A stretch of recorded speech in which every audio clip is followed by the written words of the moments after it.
Good afternoon. It's a late fall afternoon in Wisconsin, and my blog this morning is entitled Alaskan Survival.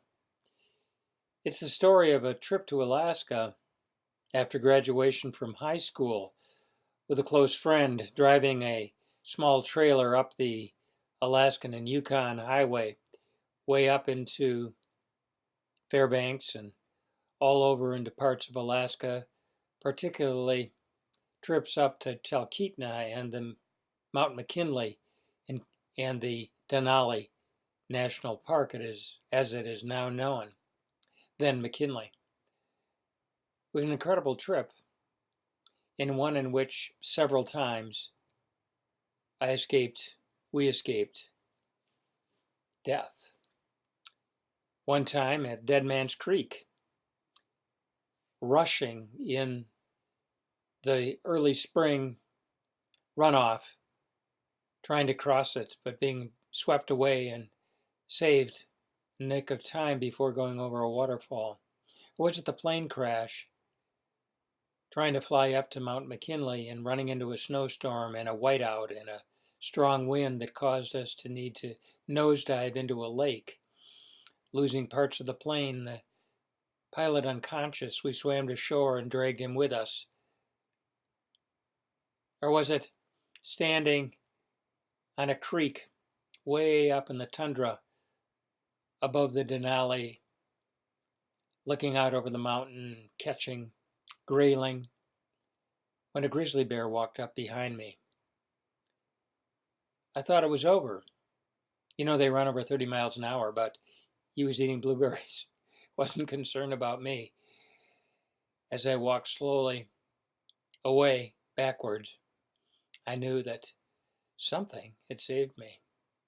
Or was it the crash on the way down from Alaska in the Yukon when we were hit by a runaway 18-wheeler with a shovel on the back, brakes gone, drunken driver, no license, 60 miles an hour into the back? It hit our trailer, which accordion, taking up the shock, just giving us a difficult, brutal impact, but one in which we were saved by the trailer and pushed up against the boulders and a bulldozer. Everything a total wreck.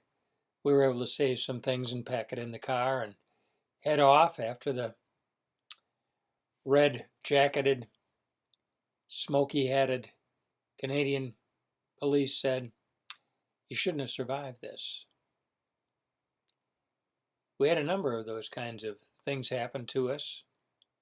Way up at a hunting camp with an axe stuck deep into my bone of my leg, into my tibia. Couldn't get out, just had to stop it from bleeding and hope that I didn't have an infection. Time and time again, we faced some interesting trials.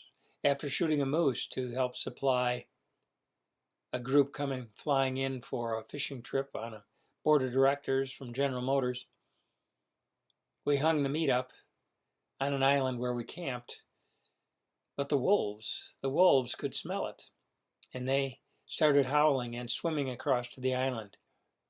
We fired guns at them to make them turn.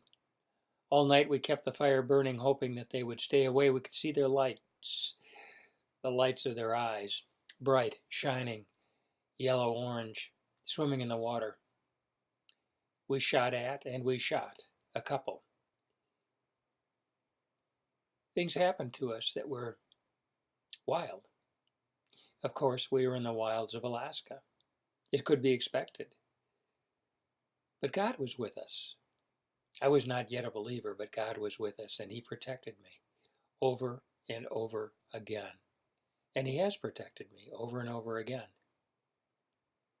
I now know that it was God, and whether it was His angels working overtime, or God Himself intervening on our behalf. He did, He does, and He will. For God watches over us. And God has made us in his image and likeness. And his supremacy, his presence is always with us. So trust in him. Find your strength in God through Jesus Christ, his Son. Amen.